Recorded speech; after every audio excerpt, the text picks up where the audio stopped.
consejero, que este es el café número 90. O sea, nos avalan una gran cantidad de encuentros y foros empresariales donde se trata de crear sinergias potenciando los diferentes sectores de la sociedad y generar empleo, economía, intercambiar.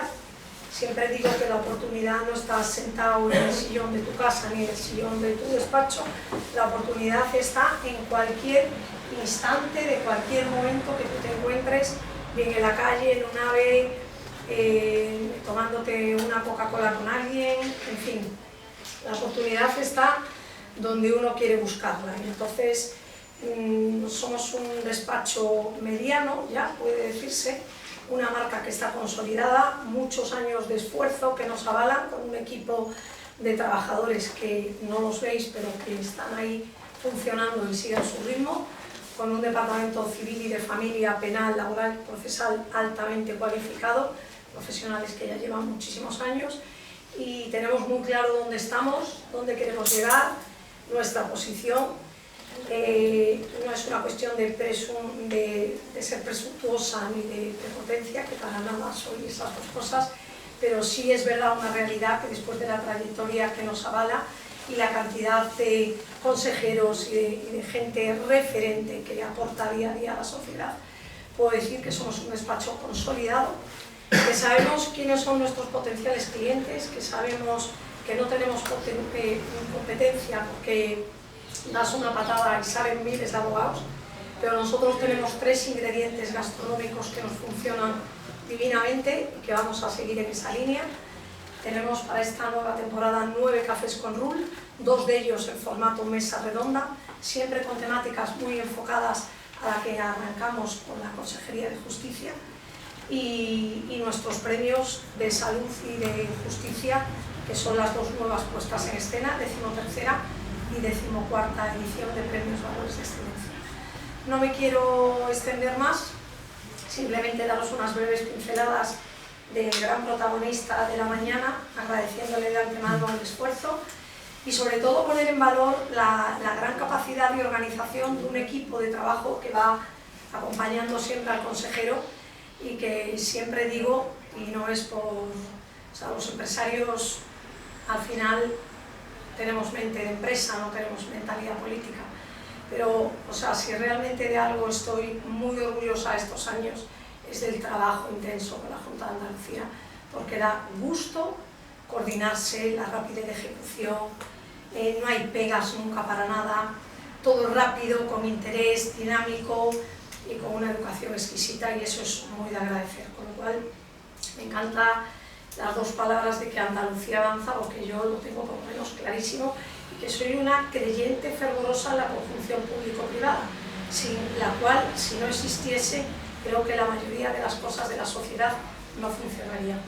Nuestro querido consejero es un gran cordobés, tenemos muchísimos amigos íntimos cordobeses de Guadalcazar, licenciado en Derecho por la Universidad de Córdoba, alcalde de Córdoba de 2011 al 2015, diputado en las Cortes Generales, ha sido también portavoz del Partido Popular en el Parlamento de Andalucía unos años, hasta que ya tenemos la suerte de tenerlo como consejero de Justicia, entre otras de las grandes decisiones de nuestro querido presidente Juan Moreno. Así que nada, no me quiero extender más, simplemente muchísimas gracias en nombre de todo el equipo y doy la palabra a nuestro querido César. Me voy a poner para allí para que no os quedéis mirando. Buenos días. Yo antes de empezar a acribillar al consejero, que es normal que un letrado acribille al consejero de Justicia, voy a decir 2 cosas. Una que después me reñiré a Ana, pero a mi edad, si no digo lo que reviento, reviento. Una no me va a reñir, que el café con Rul dedicado a salud va a ser paradójico ver aquí a Antonio Sanz. Que ya, yo creo que Antonio Sanz está aquí de todos los cargos del mundo. Según una cosa que ha dicho Ana, y es verdad, yo no soy militante del PP, pero ni de coña, no es que tenga nada contra el PP, sino que no soy militante, como cualquier me da la gana. Y yo soy todavía de los que creo que existe un político que da para mí San Felipe González, no sigue siendo, pero se le cae la baba con la Junta de Andalucía. O sea, se le cae la baba como actúa Juanma, se me cae la baba qué manera de proceder, qué manera de crecer Andalucía, qué estabilidad jurídica ha dado Andalucía, qué estabilidad económica. Es que es un tío que es un gestor que yo no me lo esperaba. O sea, yo recuerdo que lo conocí, que venía con Rajoy a Cruz Antares, era entonces un pionero, se lo acababa de llevar Rajoy a Madrid desde Málaga, y yo le vaticinaba, y cada vez que me lo dice, digo, será algún día, pero que me está impresionando. Es decir, yo de verdad que aplaudo profundamente a Juanma porque está haciendo una labor bestial.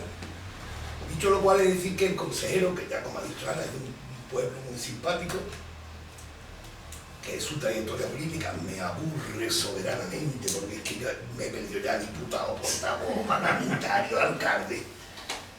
Ya lo único que te queda, la sede del PP no la limpiaba tú, ¿no? Bueno, casi. Te puedo asegurar que los comienzos en esto son complicados y algo de limpieza hemos hecho. Sacar la basura muchas veces. Diré un consejero que también no se aburre, porque administración pública, etcétera, no se aburre, evidentemente. ¿Cuántas cosas hay que preguntar de la justicia, consejero? Es decir, y eso que Juanma le está dando algunos avances. Pero yo creo que la justicia es un ministerio, es un departamento, porque trabajo, inflación, eso cuesta trabajo, economía, pero la justicia es dinero, es una vuelta de hoja. Lo que pasa que, ya que te digo la palabra, lo que pasa que es que yo creo que todos los políticos atienden ante a la sanidad, porque la sanidad es una situación que la vamos a estar utilizando toda la vida, pero la justicia sí por lo menos tiene un pleito, a no ser los que están acostumbrados, otros días tiene otro pleito, pero que ya después se olvidan. Y de verdad, que yo por ejemplo cuando veo la ciudad de la justicia de Málaga, eso sí que se me cae la baba, porque eso es impresionante, perfecta, las cámaras, los pasillos, veo lo de... Y de aquí Sevilla, mira Sevilla, es que es deprimente, vamos, es deprimente, porque aunque en Sevilla todo es lento, o sea, en Sevilla la comisaría de la Gaviria, el puente, todo es lento, pero ya lo de la ciudad de la justicia clama al cielo, y después la puñetera lentitud. Si supiera la gente lo que es por un abogado con un pleito y a los 5 años volver otra vez pleito, ¿y esto cómo era? Ahora tienes que volver otra vez al origen. Es decir, eso es un problema que yo no sé cómo se va a arreglar. Únicamente, y sobre todo después también mete un poco en pelea a los jueces que se las traen, y sobre todo a los fiscales. Y yo he dicho en los juicios que se callen un poco porque de volar con el jefe que tienen no pueden hablar. Yo me lo digo porque me da la gana, porque es la verdad que me importa un pico. Y se lo digo, es decir, que un fiscal no va a dar clase de nada. Pero que los jueces, por ejemplo, con esa soberbia que tienen todavía, que por ejemplo te citan un juicio a las 10 y son las 12 y todavía no has entrado. Y como tú te retrasas un día te monta la bronca, yo ya no me callo, evidentemente. Pero que yo veo a los abogados jóvenes y se lo comen. Y no te dejes comer, coño. Es verdad, no se dejan comer. Por lo cual, dime, consejero, ¿cómo vamos a arreglar todos esos problemas que estamos matando? Que no es un poco, ¿no? Bueno, lo primero, daros las gracias a ti, José Luis, y a Ana, por la invitación, ¿no? Porque aquí pues, participamos y es una responsabilidad en un evento que ya tiene 90 ediciones, que está muy consolidado, con un despacho que tiene el mérito, decía Ana, de ser un despacho mediano ya, hablar de un despacho mediano en el ámbito jurídico de Andalucía, de Sevilla, pues ya tiene mucho peso, pero yo creo que sobre todo es un despacho con una tradición enorme, ¿no?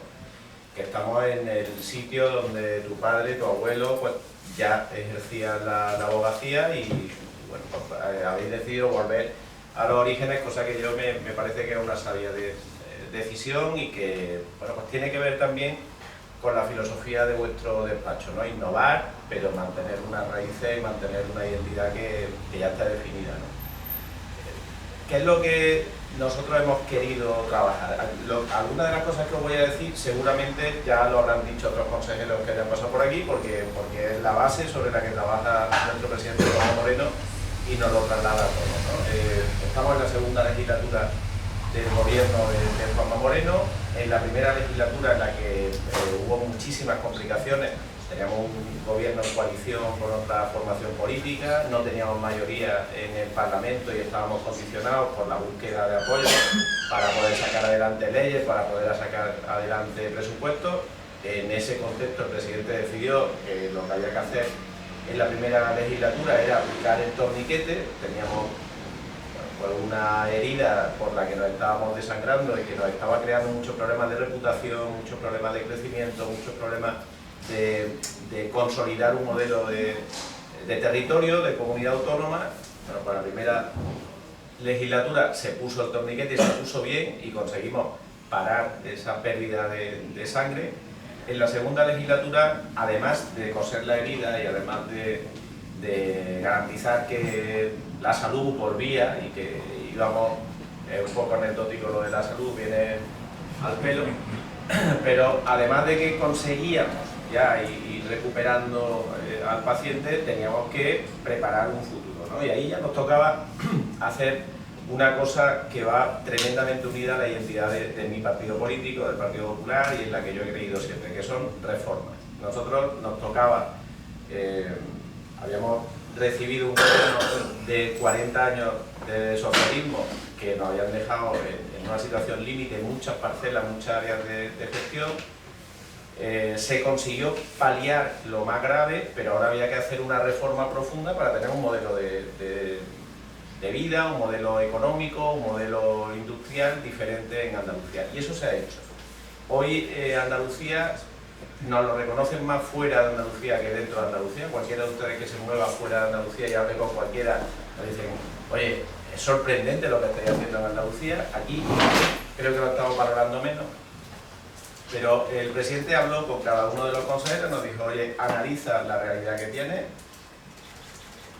quita todo lo negativo, todo lo que no aporta valor, lo que está generando problemas en Andalucía y pon en marcha una reforma tranquila. El presidente apuesta por la reforma, cosa que yo comparto, y no por revoluciones, ¿no? La revolución y la reforma hacen lo mismo, pero la revolución lo hace de golpe, caiga quien caiga, la reforma lo hace progresivamente intentando no destruir nada, ¿no?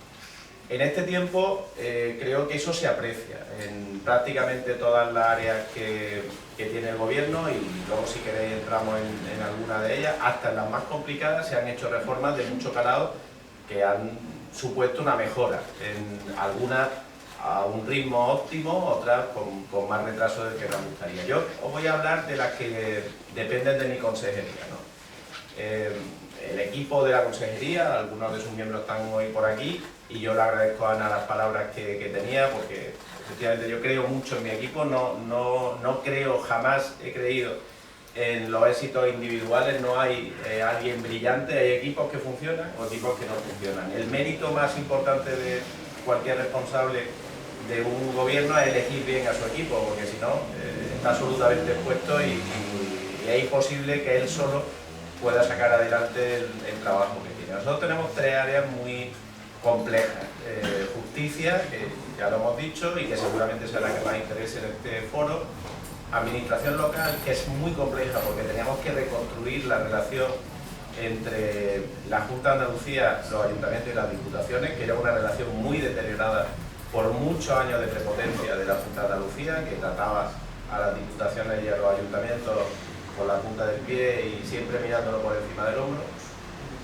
Y luego función pública, que ese sí que es un toro del que casi no se habla, y eso es bueno, eso es parte del éxito de este equipo, porque si no se habla de función pública nunca te va a llevar una medalla, te puede llevar una cornada, pero si no te llevas la cornada es que no se está haciendo mal, ¿no? Y en ese aspecto pues creo que se está trabajando en la dirección correcta. En esas tres áreas pues no eran las áreas que estaban dentro del foco de la primera legislatura. Como he dicho, había que dedicarse a parar esa sangría. Nos centramos en la situación que tenía sanidad, en la situación que tenía dependencia, en la situación gravísima que teníamos en educación, que hubo que dedicarle un esfuerzo enorme. Se trabajó en terminar proyectos que muchos de ellos, y está aquí Jaime, se impulsaron en esa etapa en fomento, en el que había que cambiar el marco legislativo, y se hizo con una ley muy valiente, la lista que yo espero que dé muchos resultados en el futuro,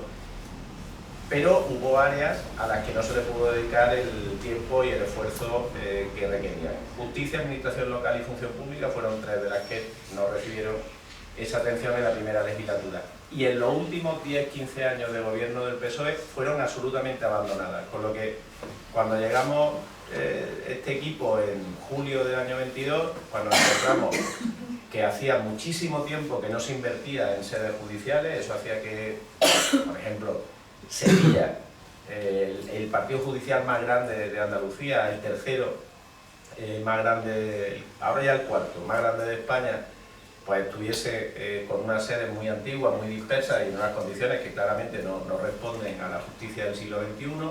Sí hubo un paso importante de mi antecesor, de Juan Marín, en ese sentido, que fue la adquisición de Palma Alta, que ha supuesto pues, ya definir cuál es el futuro en el que tenemos que trabajar. Y en toda la legislatura se puso en marcha una nueva sede judicial que fue en Lucena, en la provincia de Córdoba.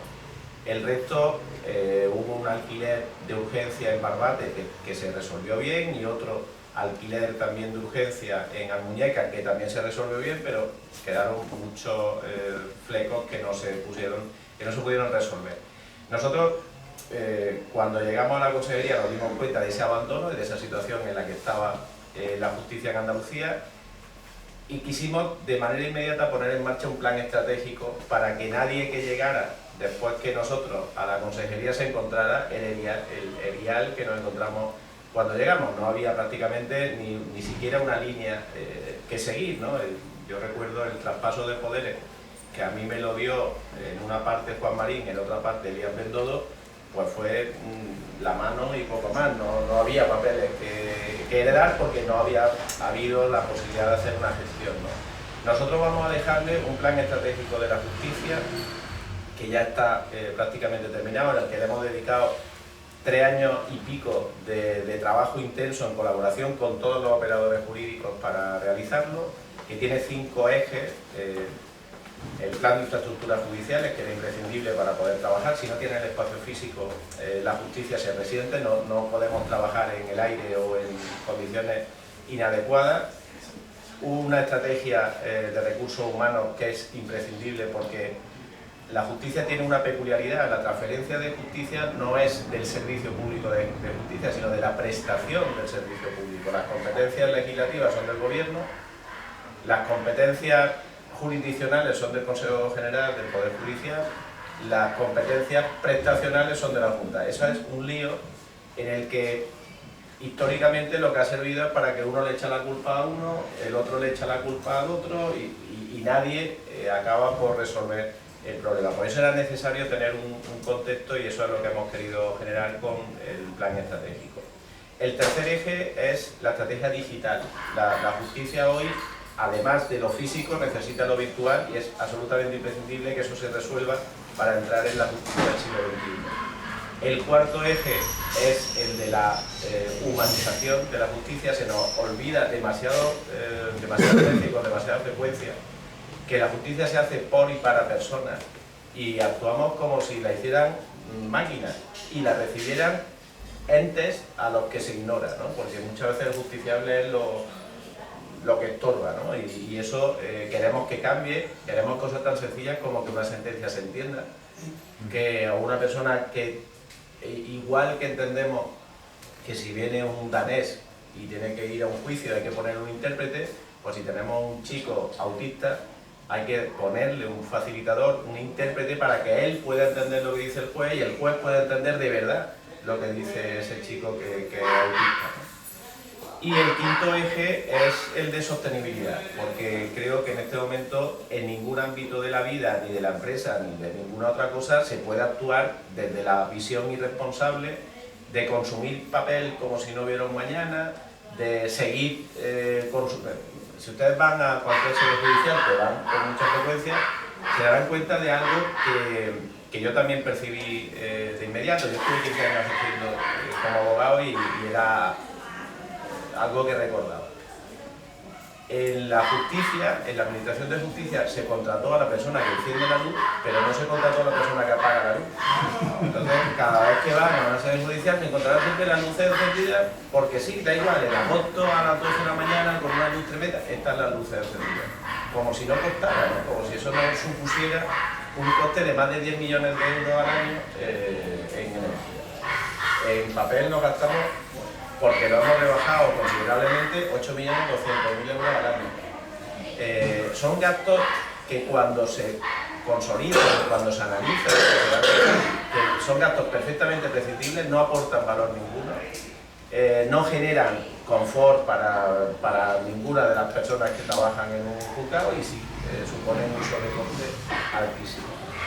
Eso en cuanto a la justicia. El plan de infraestructura lo hemos avanzado respecto a la aprobación del plan estratégico en general y ya nos ha permitido que en este momento, de los 85 partidos judiciales que hay en Andalucía, ya estamos actuando en 50. En la pasada legislatura, recuerdo, se compró Palma Alta, se alquiló a Muñeca y se alquiló Barbate y se puso en marcha, se inició la obra de Lucena. Bueno, pues nosotros estamos ya actuando en 50 partidos judiciales, en algunos con la complejidad, por ejemplo, de Palma Alta, que ya hemos puesto 2 de los 7 edificios en funcionamiento. Vamos a hacer de manera inmediata el traslado de los juzgados de primera instancia al edificio B. Se va a actuar ya en el conjunto y se va a poner, también se va a licitar el proyecto básico y de ejecución del primer nuevo edificio que se va a construir en la parcela aledaña, donde va a ir el IML, los juzgados de violencia sobre la mujer y los juzgados de menores. Progresivamente se irán construyendo los juzgados de instrucción, los juzgados penales que estarán en la otra parte de Palma Alta. Pero se está licitándose, pendiente de un informe que depende del Ministerio de Economía y Hacienda y lo está bloqueando la Ciudad de la Justicia de Jaén, igual la Ciudad de la Justicia de Cádiz y la de Huelva en colaboración público-privada, como antes comentaba. Nosotros sí creemos en la iniciativa privada y nos parece que es un socio que nos puede ayudar para proyectos de una dimensión muy importante. Estamos ya adjudicando la Ciudad de la Justicia de Algeciras, que era otro reto muy importante y que está en una situación lamentable. Es imposible que pueda funcionar la justicia en las condiciones en las que está en Algeciras y eso requería una inversión. Se va a hacer Jerez, se va a hacer Marbella, vamos a construir en colaboración público-público. O sea, hemos llegado a un acuerdo, un convenio con los ayuntamientos, con un número importante de ayuntamientos, para que ellos construyan un edificio que nos sirva de sede judicial y nosotros le pagamos un alquiler. ¿Le parece fácil eso, no? Bueno, pues nos ha costado la vida conseguir en la administración pública hacer cosas de una forma diferente a como se suele hacer, cuesta un horror. Bueno, pues esto no se había hecho nunca, hemos sido pioneros y está siendo muy complicado, pero ya tenemos adjudicada la obra de Roqueta. La semana que viene presentamos el proyecto de Torrox y vamos a seguir con Torremolinos, con Ayamonte, con Vera, con San Roque, con Alcalá de Guadaira, que se van a hacer en la misma colaboración público-pública, ¿no? Pasamos muy rápido a la segunda función pública, que le he dicho que era el gran reto y es el gran reto. Nosotros tenemos en Andalucía 320.000 empleados públicos. Si son capaces de hacer la dimensión, bueno, pues calculen la siguiente empresa con más empleados en Andalucía, no creo que supere los 11, 12.000. O sea, hasta 320.000, pues calculen.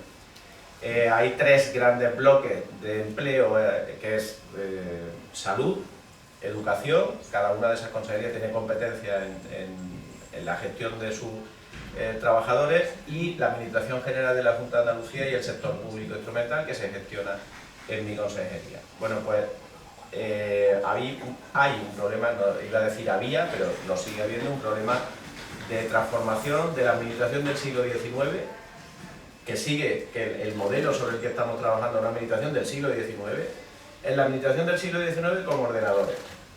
Bueno, pues nosotros necesitamos que en Andalucía tengamos una administración del siglo XXI con humanidad. Creo que se entiende el giro, ¿no? Queremos que pasar de una administración que en el fondo tiene el vuelva usted mañana muy presente, a una administración que estamos en un proyecto con la OCDE en colaboración con Canadá, Chile y Corea, que son 3 ejemplos de avances muy importantes en materia de función pública, de gestión pública, que se llama la administración del acompañamiento, es decir, una administración donde el ciudadano no tenga que pedir las cosas, sino que sea la administración la que se la ofrezca. Les pongo un ejemplo. Cuando una familia tiene el tercer hijo, puede solicitar el carnet de familia numerosa. Bueno, es tan difícil que sea la administración la que detectando que ha nacido el tercer hijo, le lleve directamente, le haga llegar directamente el carnet de familia numerosa y le diga, oiga, tiene usted una serie de ventajas por el hecho de ser familia numerosa. No cuesta ningún trabajo, es simplemente tenerlo presente, ocuparse de ese tema y tener un mínimo de sensibilidad para facilitarle las cosas a nuestro jefe, que nuestros jefes de verdad son cada uno de los 8,5 millones de andaluces, ¿no? Bueno, pues ese es el reto que tenemos que cumplir. Tenemos ahora mismo, cuando nace un crío, por seguir con esa misma vía, ¿no? Bueno, pues le obligamos al padre o la madre a que, después de todos los líos que tiene, irse al registro civil, aguantar una cola. Si se puede hacer automáticamente desde el mismo hospital, pues hagámoslo, no tengamos que esperar, no es que la ley lo prohíbe, pues cambiamos la ley, si para eso están los parlamentos y a eso nos tenemos que dedicar, ¿no? Esa es la línea en la que queremos que se trabaje. Para hacer eso se ha aprobado ya un documento muy complejo y del que me siento muy orgulloso, que no ha aparecido en ningún medio de comunicación, que es la Estrategia de Función Pública Innovadora, que se enlaza con otras dos estrategias, la Estrategia Digital de Andalucía y la Estrategia de Ciberseguridad que lleva la Consejería de Presidencia, Antonio Sanz, que le hemos llamado el Triplan porque es un encaje de una serie de medidas de mucho alcance que van a conseguir reforzar el trabajo que se puede hacer desde la administración pública. En los próximos años, lo escucharán, tenemos que pasar de la administración a la que se le pide a una administración que te ofrece. De una administración del siglo XIX a una administración del siglo XXI. Si aprovechamos los recursos que ya tenemos, tecnológicos, de gestión, y ponemos una actitud positiva y proactiva, lo que tenemos que conseguir es que el ciudadano, en condiciones normales y en la mayoría de los asuntos de su vida normal, no tenga que demandar un derecho, porque si es un derecho no debería demandarse, debería hacerse llegar de manera inmediata por parte de la administración. Eso se hace con un sistema de... habrá un documento identificativo de cada uno de los usuarios, donde se hace un repaso, donde se van incorporando todos sus hitos vitales a lo largo del tiempo, donde automáticamente van saltando unos kits que nos van diciendo, bueno, a qué tiene derecho o qué le podría interesar. Si una persona tiene una operación en la que se le amputa una pierna, que se incorpora a esos datos personales de cada persona, pues automáticamente tenemos que decirle, oiga, tiene derecho a una plaza de aparcamiento para personas con movilidad reducida, no tiene usted que pedirlo, se lo vamos a ofrecer. Es muy fácil y acaba siendo menos costoso que lo otro, en el que tienes un sistema preparado para expulsar y para rechazar al ciudadano que te reclama su derecho, cuando debería ser, insisto, la administración la que lo ofreciera. Y por último, la parte que nos toca a nosotros, en la administración local, que es una cosa como muy burocrática, nosotros hemos querido entrar en lo que de verdad es mollar, de lo que de verdad es importante, que es los municipios, es la ordenación última del territorio. Normalmente nos fijamos en cómo se ordena ese territorio, que oye, pues tiene una zona protegida, tiene un río, tiene una carretera, se nos olvidaba que lo importante del territorio es que ahí hay personas y que esas personas requieren de una serie de servicios y de una serie de atenciones que son importantes y que determinan en gran medida dónde viven o dónde eligen vivir, ¿no? Una de las claves, ese documento al que me voy a referir, que es la Estrategia de Reto Demográfico, no sé si lo han oído, bueno, pues en el año 76 el Comité Ejecutivo del Partido Comunista Chino, que tiene un cierto peso y que ha demostrado a lo largo del tiempo que las cosas mal no las hacen, yo no comparto su ideología ni su filosofía, pero reconozco los aciertos que han tenido. Bueno, pues en el año 76 pusieron en marcha 3 documentos. Uno que era una estrategia de desarrollo industrial, que no la salió mal. Otro, una estrategia de replanteamiento educativo, en el que lo que querían era que el acceso a la educación, sobre todo a a la educación media de su población estuviese garantizada, y luego una estrategia de reto demográfico, que ellos le pusieron estrategia de reto demográfico y salida de la pobreza, tiene un nombre más largo, pero al final, bueno, viene en ese sentido. Bueno, pues fueron los 3 grandes documentos que han mantenido a lo largo del tiempo. Bueno, hoy todos los países serios, todos los territorios serios que quieren trabajar con una proyección a medio y largo plazo saben que necesitan un documento de ese tipo, un documento que analice el territorio, que vea cuáles son los servicios que se ofrecen en ese territorio, cuáles son las carencias también de cada espacio. Una de las claves de cualquier país, de cualquier comunidad autónoma, es conseguir el equilibrio en la forma en la que se distribuye la población,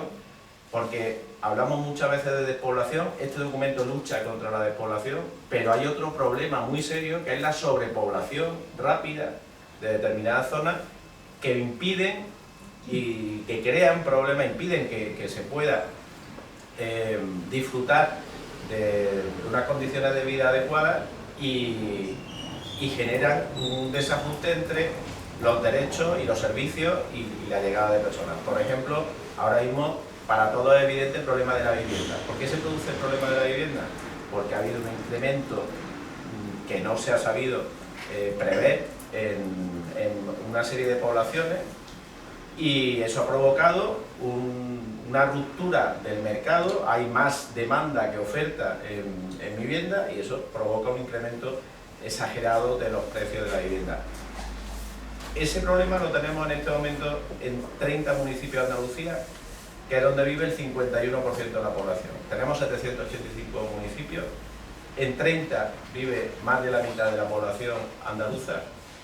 Esos 30 municipios representan el 3,87% del total de municipios y el 4,2% del territorio. Es decir, ¿por qué estamos teniendo un problema de vivienda? Pues porque nos empeñamos en vivir todos o muchísimos en una parte ínfima del territorio. En cuanto seamos capaces de ordenar mejor y de abrir el foco y ser capaces de distribuir mejor nuestra población, hay muchos problemas, también el del precio de la vivienda, que se va a reducir, porque estamos convirtiendo en un bien escaso algo que no es real.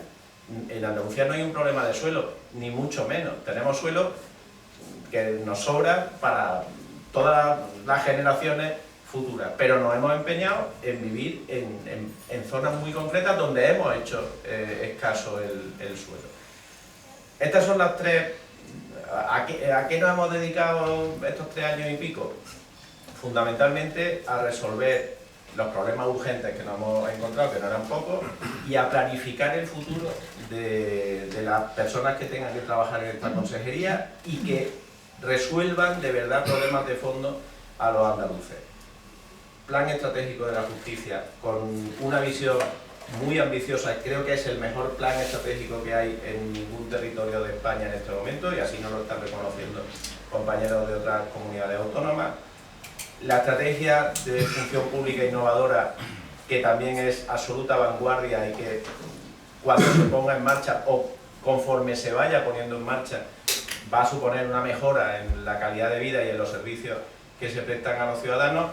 Y la estrategia de reto demográfico, que de todas las que os he dicho me parece la más importante y que tiene que servir para hacer una ordenación de recursos, de espacios, de población adecuada en el conjunto del territorio de Andalucía, ¿no? Bueno, esa es un poco lo que ha sido nuestro trabajo. No son... Yo le decía al presidente, ya con esto acabo, yo le decía al presidente que cuando hizo el gobierno, pues cogería sus cartas, las barajó y las repartió, pero las repartió fatal, o las barajó muy poco, porque, hombre, en una consejería puso turismo, cultura y deporte, y en otra puso justicia, administración local y función pública. Hombre, pongo de, ¿no?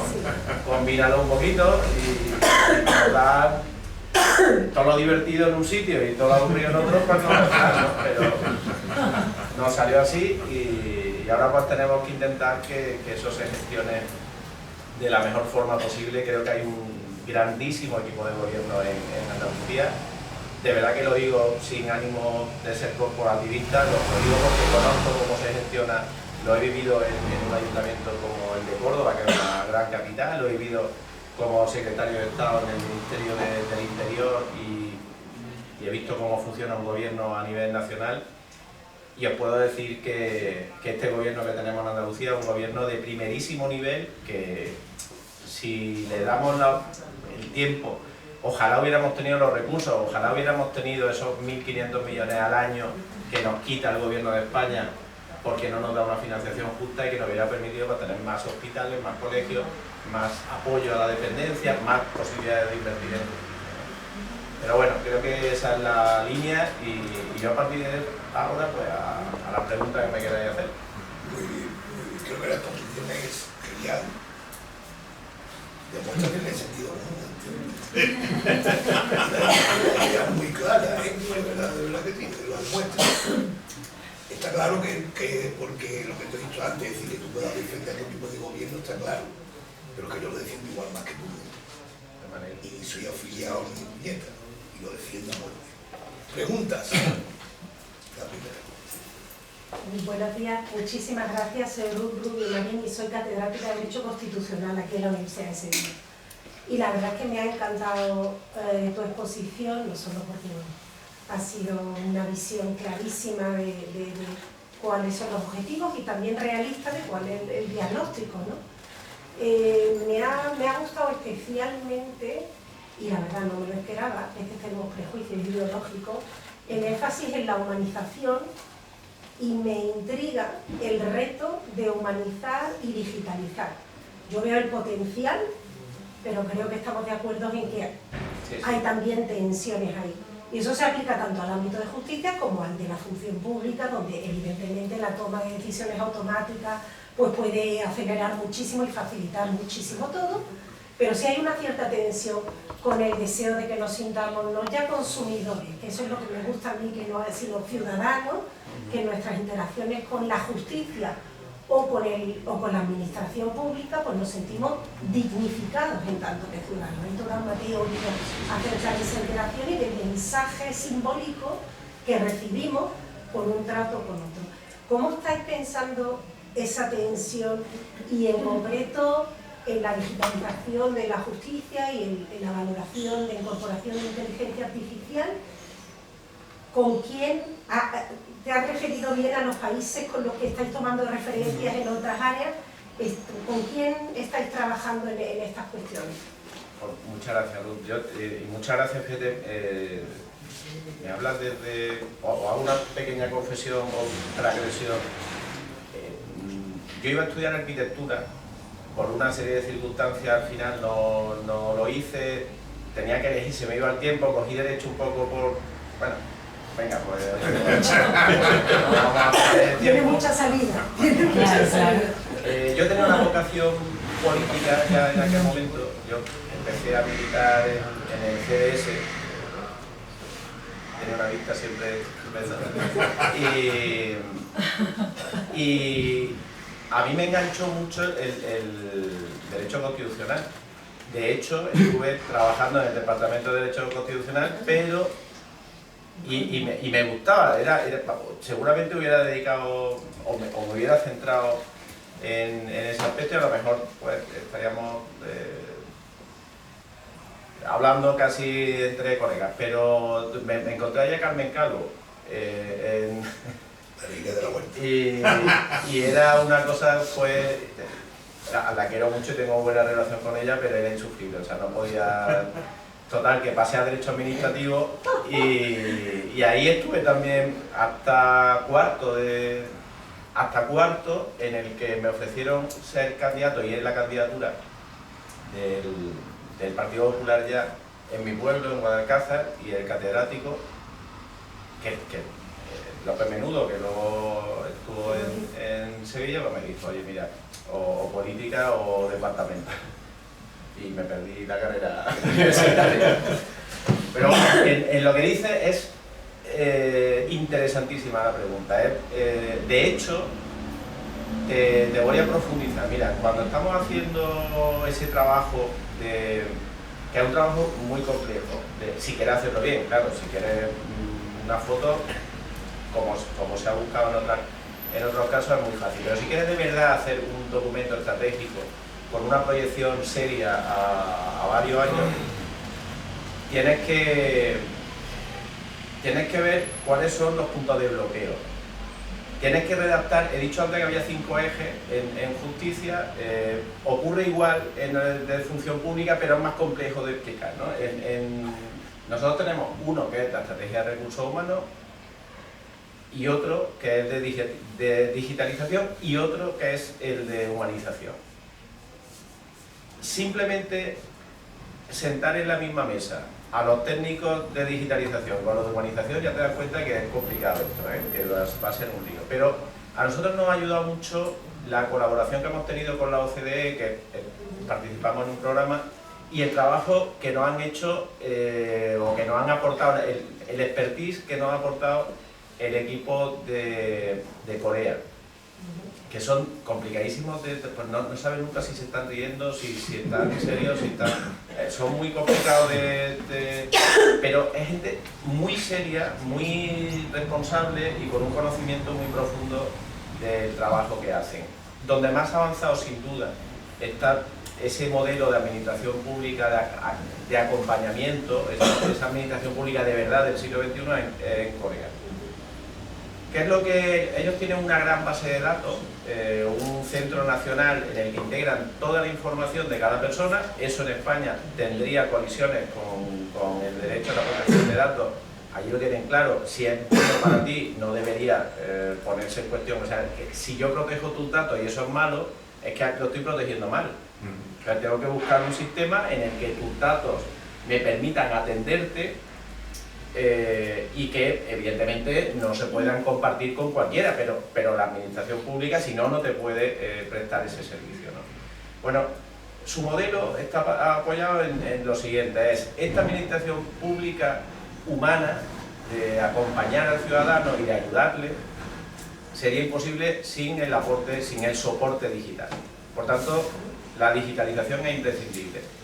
Pero tenemos que intentar que ese soporte digital siempre tenga un filtro humano. La inteligencia artificial nos ayuda, pero esto nos decía muchas veces, la inteligencia puede ser artificial, el corazón no puede ser artificial. Entonces establecía ese mecanismo. Necesitamos un motor de gestión ágil, que es el que nos lo da la tecnología y los procesos digitales, pero la clave es que haya unos criterios, unos protocolos de gestión de esos datos absolutamente humanos, que tengan en cuenta esa realidad, que siempre tenga la última palabra el ciudadano. Por ejemplo, en Corea este tipo de, lo que yo os decía, aquí se llama de otra forma, tiene el tercer hijo, te mando el libro de familia, vamos, de familia numerosa. Por supuesto que sí, pero siempre la última palabra del ciudadano es, oiga, ¿tiene derecho? ¿Le mando el libro de familia? Y el ciudadano dice sí, y se lo manda. No, ellos te hablan de una cosa que aquí no se pueden admitir los derechos impuestos. Los derechos yo te los ofrezco, pero tú decides si lo aceptas o no lo aceptas, ¿no? Es un proceso muy bonito si somos capaces de ir desarrollándolo y llevándolo a cabo, pues va a ser muy útil. Mira, ahora estamos trabajando aquí en Andalucía en una cosa muy avanzada también con la Consejería de Inclusión Social, en el que queremos hacer el expediente único de atención social. ¿Qué significa? Pues que poder saber a cada persona si tiene una ayuda del Estado, si tiene una ayuda de un ayuntamiento, si tiene una ayuda de la Junta de Andalucía, si tiene una ayuda de una ONG, si tiene, porque tenemos que garantizar que las personas tienen un mínimo de atención, pero tenemos que evitar el fraude también. Y las dos cosas tienen que ir de la mano y tienen que estar coordinadas. Esto es fácil, no es fácil, pero se puede hacer, la tecnología ya nos permite hacerlo. Está prácticamente ultimado el proceso. En la parte de justicia hemos hecho la gestión de la garantía de la protección de derechos. Hemos hecho también desde función pública ese modelo de gestión de una pasarela en la que le vamos sugiriendo al ciudadano, oiga, ¿por qué no hace esto? ¿No? Mira, en el tema social está bastante controlado todos estos derechos. Tiene usted derecho a esta pensión, tiene usted derecho a esta ayuda, a este subsidio, pero estaba muy dejado oiga, tiene esta posibilidad de encontrar un empleo. y ya puede evitar esa dependencia de una ayuda pública que ha tenido hasta ahora, ¿no? Bueno, pues eso queremos que se canalice y que se impulse mucho también, ¿no? Es un tema muy interesante el que ha abierto y que a mí me apasiona. Yo también en estas cosas uno un poco friki, ¿no? Y se mete ya en una posición, pero es un tema de verdad apasionante. Más preguntas. Bueno, muchísimas gracias por sus palabras. Yo, el mejor gobierno andaluz con el gobierno de la chistorra y la lechuga, ¿no? Que nos encontramos ahora mismo. Le voy a dar la enhorabuena también por los grandes embajadores que tiene aquí en Sevilla, como es Javier Villán y Esteban Rondón, que con las conversaciones que muchas veces hemos mantenido con ellos, yo creo que los representan muy bien. Con Esteban Rondón estuvimos hablando el otro día, hay una palabra que no sale mucho, que es la alfabetización, que sí viene recogida en la protección de datos de la ley de la Unión Europea con respecto a la IA y demás. Quizás en ese plan, en esas 5 estructuras que nos comentó muy bien Esteban, esa palabra puede ser capital, porque nosotros trabajamos en Lefebvre, ¿sabes? Son los libritos de colores. Creo que ni el ciudadano percibe la justicia, ni la justicia percibe al ciudadano. Todos los procesos van encaminados siempre hacia el ciudadano. Pero vivimos en un momento donde hay una sobrelegislación, una sobreinformación que hace que todo esté dando una serie de vueltas, ni cunda el trabajo político, ni cunda el trabajo de las personas. ¿Qué es lo que tienen pensado también? Porque está muy bonito el Andalusian Crash y todo esto, pero ha llegado la hora de decirle, no solamente hemos construido esto, sino cómo vamos a serle capaces de cambiarle la vida. Muy bien, un tema, claro, luego por eso dicen que los Café Rules son tan importantes, hay mucho contenido. La clave de si queremos que funcione,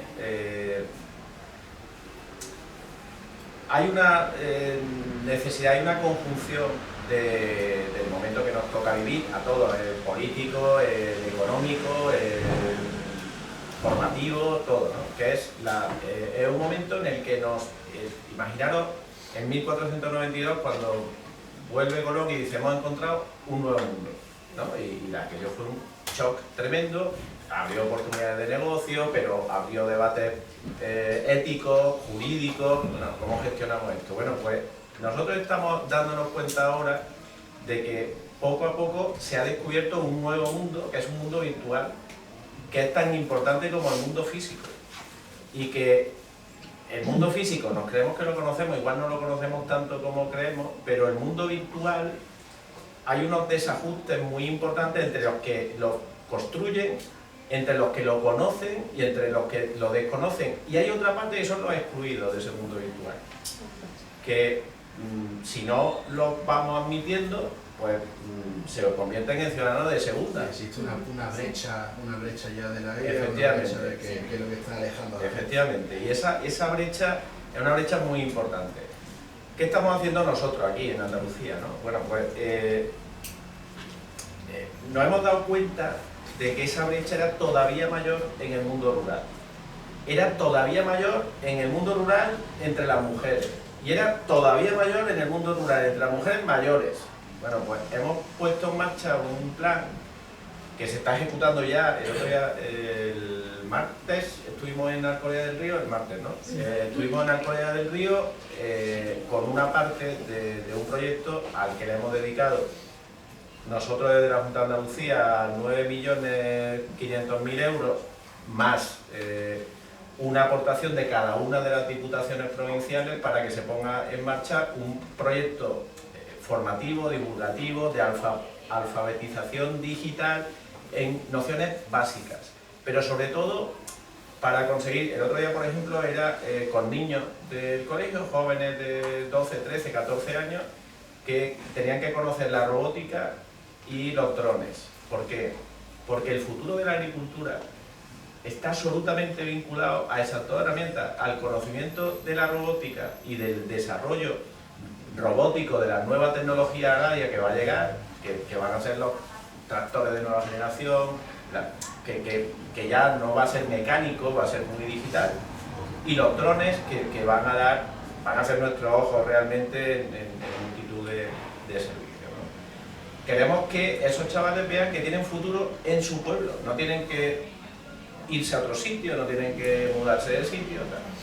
Estamos formando a personas mayores para que puedan usar el banco desde casa, relacionarse con la administración desde casa, protegerse de fraudes digitales, conocer ese otro mundo, ¿no? Habrá personas que lleguen hasta el último rincón de ese nuevo mundo, pero hay personas a las que tenemos que llevar por lo menos a la sala de estar, ¿no? Y ese trabajo lo estamos haciendo ya. Le hemos pedido a los colegios de abogados que se atrevan a dar el paso también. Tenemos el mundo de la justicia es un mundo refractario al cambio, Yo creo que los que estamos aquí lo sabemos, no estoy hablando contra nadie, pero si cuesta trabajo hacer un cambio en cualquier sitio, en la justicia es brutal, brutal. Cada vez que se plantea cambiar de sitio una cosa, te salen 7 diciendo, pero claro, ¿cómo se te ocurre? Bueno, pues ahora estamos en un proceso de cambio tremendo con una ley que no me gusta nada de la letra, pero me gusta la música, que es la ley 125 de eficiencia del Servicio Público de Justicia. Creo que hemos perdido una oportunidad de haber hecho una ley de consenso que hubiese mejorado considerablemente la justicia. El Gobierno de España es el que es y está en manos de quien está. ¿Habría que ir a una flexibilización de la justicia? Sí. ¿De la forma que se ha hecho? No. ¿Había que haber reorientado el papel de jueces y fiscales en la gestión de la oficina judicial? Sí. De la forma que se ha hecho, no. Relegándolo, en muchos casos culpándolos de situaciones que no eran culpa de los jueces, que yo estoy de acuerdo que hay cosas que hacen mal, pues seguro, como seguramente también las hacemos mal los abogados, seguramente pero creo que la clave para que se funcione bien, para que la justicia funcione bien, es aportar flexibilidad y establecer un sistema que cambie el formato. Mira, ahora mismo tú vas a cualquier juzgado e intentas saber quién es el responsable de que las cosas vayan bien o vayan mal y no eres capaz de averiguar. Eso es imposible de averiguar. Ninguna empresa en el mundo se organizaría como hemos organizado los juzgados en España hasta ahora. Bueno, de hecho es que no hay ningún país que ordene los juzgados como hasta ahora. Los de tradición hispánica en Iberoamérica hace 21 años ya que cambiaron el modelo y fueron un modelo flexible de órganos colegiados como el que se va a poner en marcha aquí, ¿no? Identificar la responsabilidad de lo bueno y de lo malo es básico. La tecnología también nos ayuda en eso, ¿no? Pero la nueva gestión de procesos, la nueva ordenación de procesos, saber qué se le puede pedir a una parte, qué se le puede pedir a otra parte. Mira, tú vas a un juzgado y le dices a los funcionarios, oye, estáis muy bajos de producción, ¿qué está pasando? No, es que el juez no resuelve. Hablas con el juez, no, es que tengo una macro causa que no sé qué y además no me tal y estuvieron de baja 3 días. Todo el mundo tiene una excusa para que no funcione. Si tú quieres que un sistema funcione, corta las excusas, modifica lo que tengas que modificar para que nadie tenga una excusa si algo no va bien. Y esa es la clave en la que estamos intentando trabajar, y la alfabetización digital es clave, evidentemente, para que eso funcione. Bueno, buenos días de nuevo, ya nos hemos saludado, agradecer mucho tu intervención y sobre todo yo comparto lo que Lorena ha de decir, que es un equipo magnífico con el que me he tenido que relacionar con distintas cuestiones y siempre tiene una respuesta muy positiva. Así que enhorabuena por eso y también a Ruth por hacer este tipo de espacios y compartir todas estas cosas que siempre vienen muy bien. A mí me gustaría saber si estamos hablando de avance, de innovación, de futuro, de plan estratégico. Y quería hacer una pregunta en relación al marco europeo de titulaciones, como todos conocemos, Bolonia, un antes y un después, ¿no? Entonces la pregunta va, y pues ser concreta, que seguimos ya al final del tiempo, si se tiene pensado dentro de ese plan estratégico, como ha contado Andalucía, en este marco de innovación y de competencias que tanto apoyamos, personas por supuesto que es así, si se tiene pensado el acceso al grupo A1 de las titulaciones de grado, como se hace en el resto de Europa. En España tenemos en ese sentido un problema, y es que si no eres máster no puedes acceder al grupo A1, en la empresa privada sí, pero en la administración pública no, y siempre se va al grupo A2. Por lo tanto, quería saber si desde la Junta de Andalucía se está estudiando este tema para equipararnos al resto de Europa y ser innovador desde la Junta de Andalucía en relación al resto de España. Sí, mira, pues otra pregunta muy interesante. Por cierto, se me ha olvidado antes de decir que es verdad que tenemos un equipo estupendo y que en Sevilla lo hacemos, pero Javier lleva ya, él sí estuvo en la pasada legislatura y esa experiencia nos ha venido muy bien en Sevilla, pero lo más curioso es lo de Esteban. Esteban es de Marbella y tú le hablas y te dice, no, pero de Marbella también. Pero ya es de Lucena también, porque se ha hecho lucentino. Si vas con algún despistado te dice, no, Esteban es de Córdoba, ¿no? Pero y ahora también es de Sevilla, o sea, el tío se mimetiza en todos los sitios de una forma tremenda. Bueno, eso hay que tener habilidad. Eso es arte. No, está claro, eso es parte de esa fortaleza, ¿no? Mira, nosotros estamos ahora intentando ir incorporando esos cambios. Ese problema no es un problema de Andalucía, es un problema de España. Ahora mismo tenemos una coyuntura compleja. De hecho, hoy hay una reunión de la Comisión Técnica de Función Pública en el que tenemos que debatir un tema complejísimo que nos va a generar muchos problemas con la temporalidad. Andalucía y España. Casi más España ahora. Otras comunidades autónomas que Andalucía han tenido un sistema de provisión de puestos en la administración pública con una altísima cuota de interinos, con una temporalidad ya asumida dentro del sistema, sobre todo en áreas muy sensibles como educación y salud. Europa, en ningún sitio de Europa ocurre esto, en ningún sitio de Europa se entiende, por ejemplo, que para ser médico tengas que ser funcionario, porque no hay ninguna cualidad de funcionario que se requiera para ser médico o enfermero, ya no te digo auxiliar de clínica o administrativo de un... En España yo creo que eso lo hemos desordenado y nos ha creado un problema serio de definición de la administración pública, ¿no? Ahora mismo estamos en una fase en la que la Unión Europea nos amenaza con una sanción muy potente si no resolvemos ese problema. Recordáis, la Ley 2021 nos permitió consolidar a interinos como una solución única y que va en contra de la Constitución porque atentó contra el principio de publicidad, mérito y capacidad. Una serie de personas que entraron de otra forma en la administración y que hemos consolidado.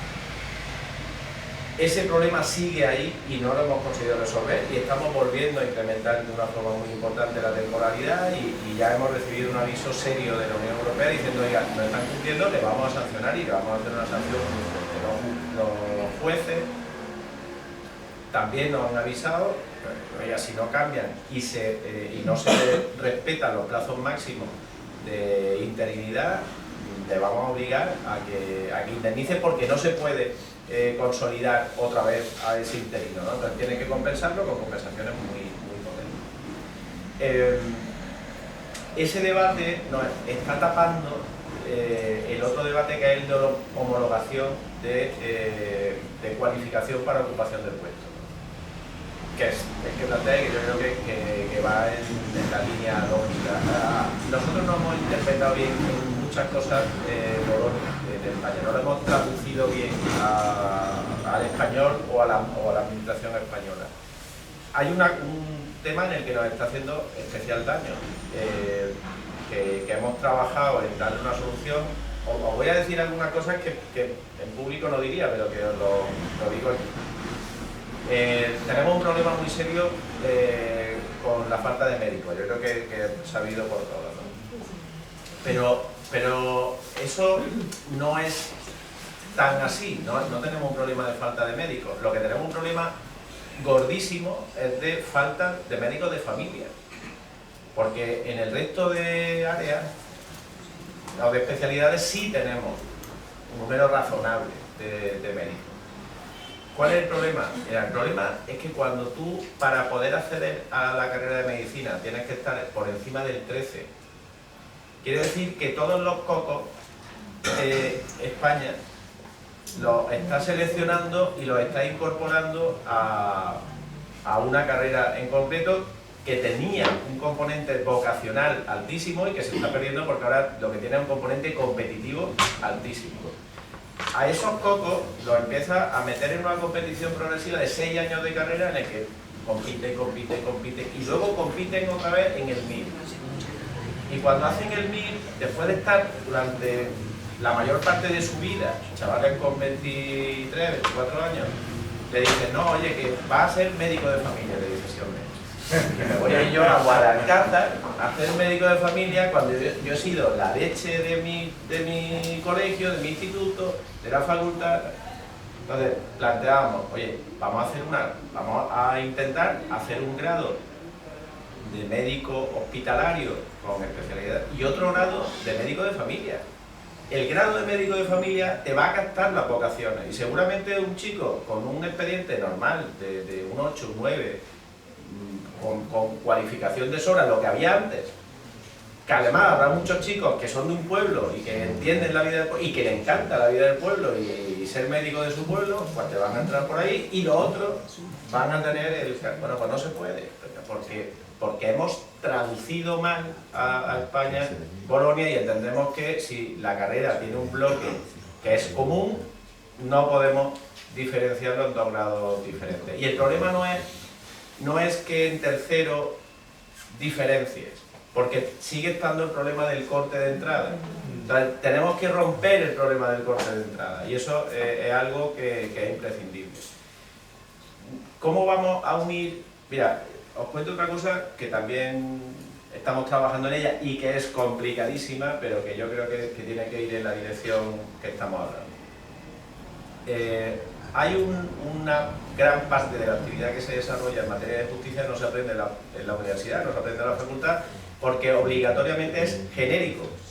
En cuanto tú lo aplicas, empiezas a tener problemas. Se cubre en parte con los másteres, sí, empieza a ayudar, bueno, con los másteres de abogacía, pero siguen siendo tremendamente teóricos, están muy alejados. Nosotros vamos a intentar poner en marcha un proyecto también difícil, porque ya digo que todos los cambios en justicia cuestan la vida. A todos suena el Hospital Universitario Vicente Rocío, ¿no? Sí.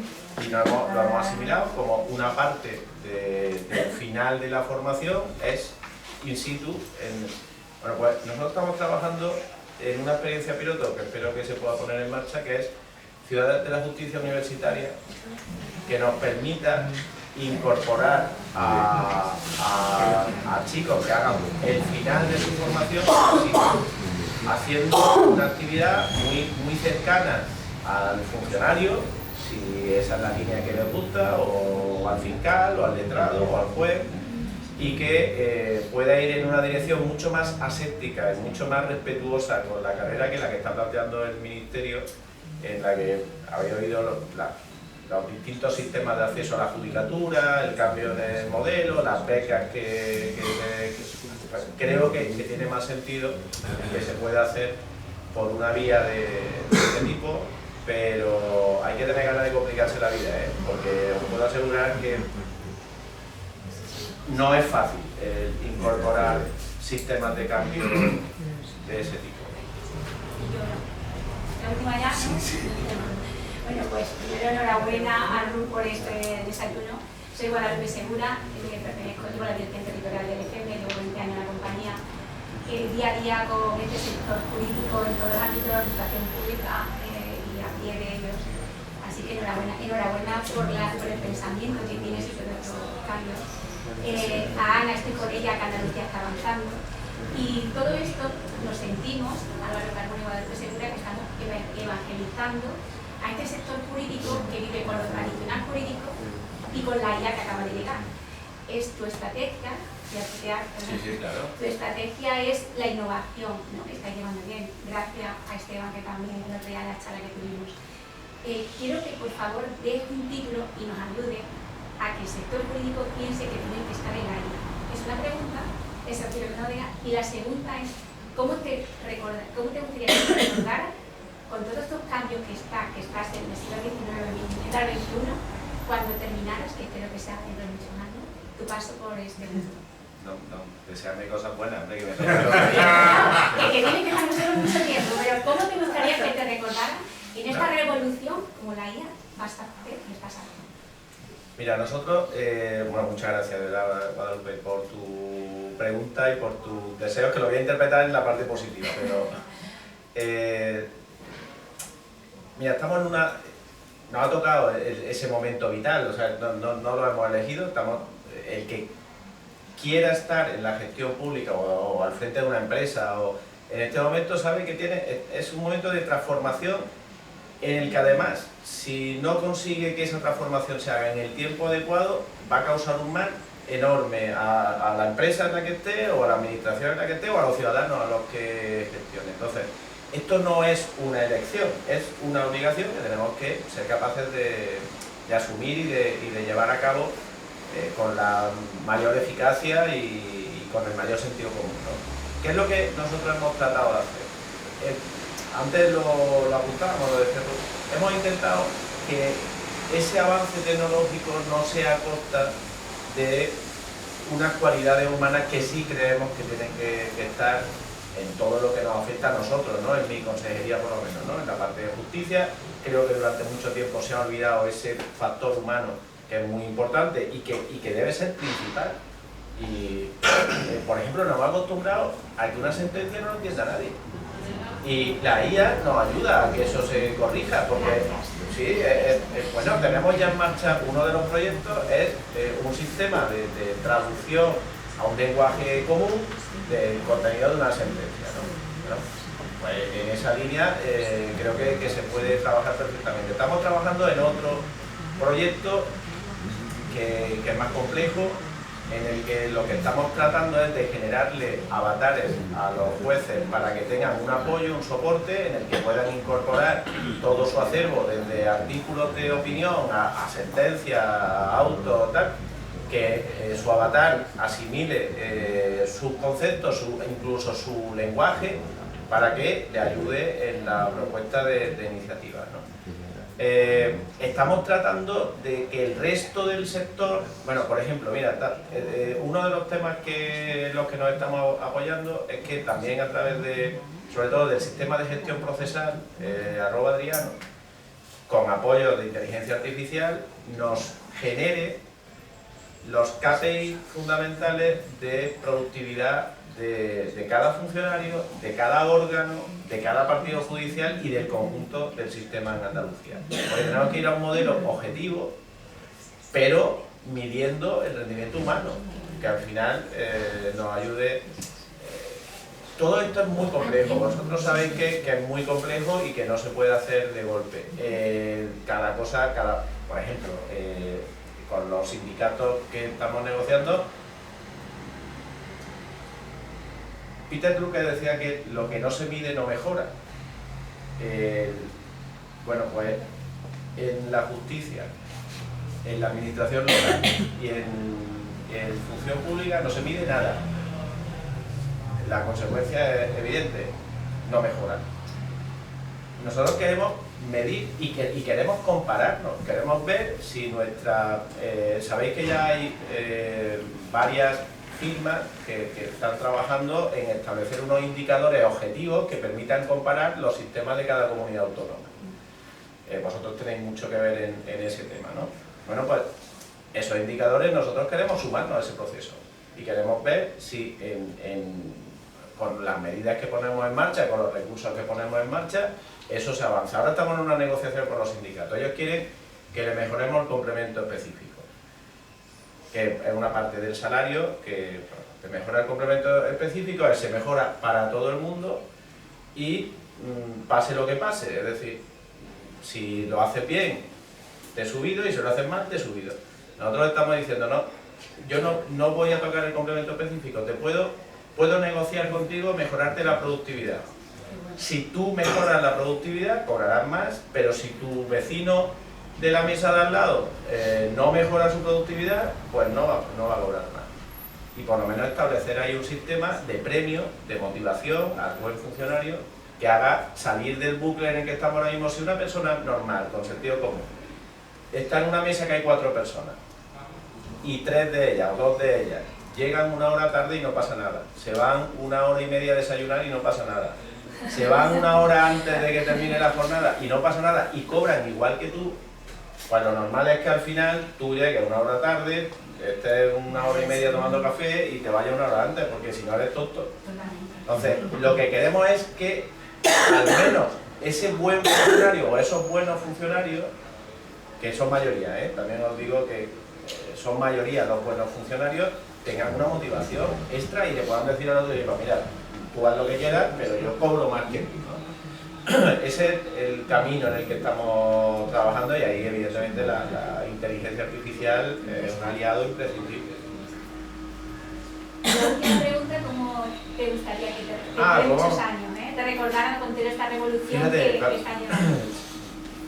Mira, yo está por aquí Ana Soriano, que está en gabinete, pero sobre todo por encima de todo es periodista, eso no lo puede. Y cuando empezamos, tiene la deformación, mira, esto no está un titular ahí, yo decía, nuestro reto es no salir en prensa. Porque si salimos será por algo malo, nunca nos van a sacar por algo bueno. O sea, entonces, en esto, en estas 3 materias que me ha tocado a mí, por gracia del presidente, que no barajó bien las cartas, si te recuerdan es que lo has hecho mal. O sea, qué desastre fue el día que... Casi eso, que no te recuerden no es mala cosa, pero si te recuerdan como alguien que intentó que las cosas cambiaran y que se pusiera en marcha una transformación y se atrevió a hacerlo, porque hay que atreverse a hacerlo, y yo no lo hubiera hecho si no tuviera el equipo que tengo. Y mira, cuando nos planteamos una gran transformación que se ha producido estamos hablando de muchas cosas y nos dejamos mucho atrás, ¿no? Una gran transformación es... Esteban no entró en la primera fase de este equipo, se incorporó unos meses después, ¿no? Bueno, pues en el tiempo que yo estuve antes de que se incorporara él, pues me di cuenta que había un problema que teníamos que resolver, que era, no teníamos nada entre el juicio tradicional y la ausencia de atención al ciudadano. Necesitábamos algo en medio, que era la mediación, pero teníamos muchísimas cosas en contra, entre otras el rechazo brutal de la abogacía, que yo había vivido en mi etapa de abogado. Era mediación malo. Entonces teníamos que cambiar ese concepto, ¿no?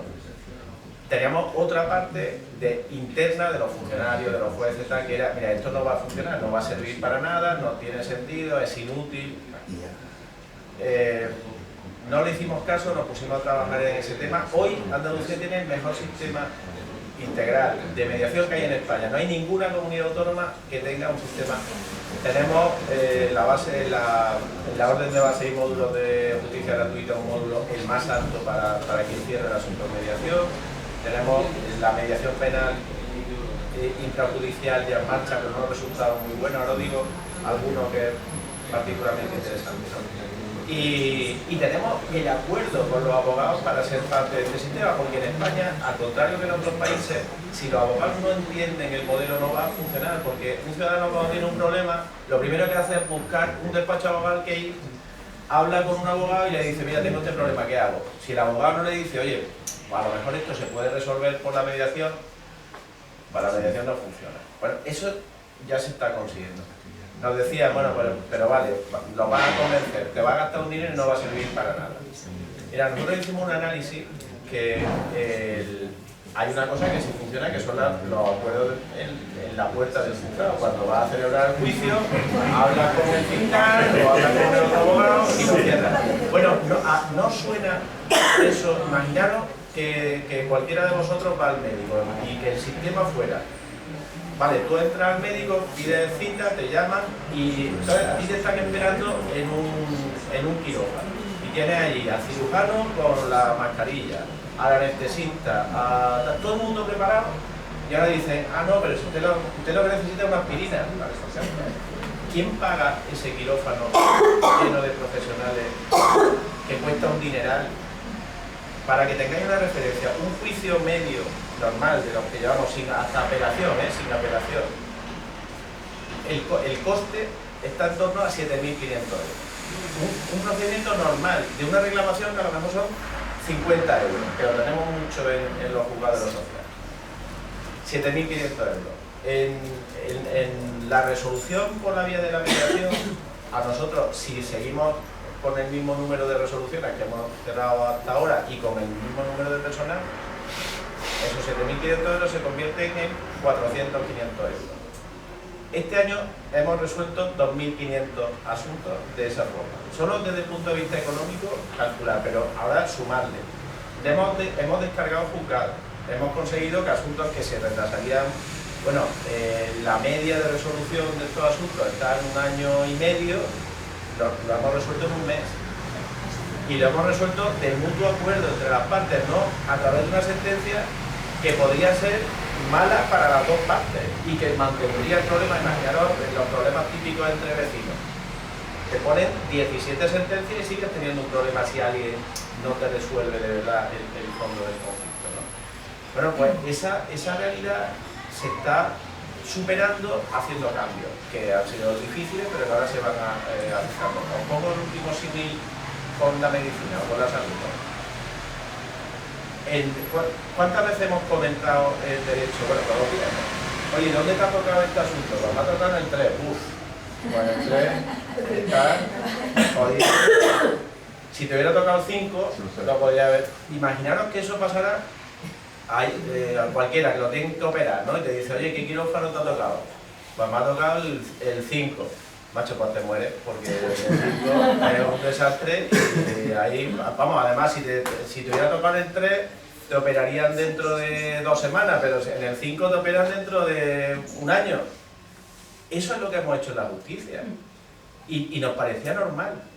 Es que no es normal que eso ocurra. No es normal que hagamos esa gestión de un servicio público que en educación o en salud hay un servicio público y hay una alternativa privada, que puede ser mejor, peor, más cara, más barata, pero en justicia no hay alternativa privada.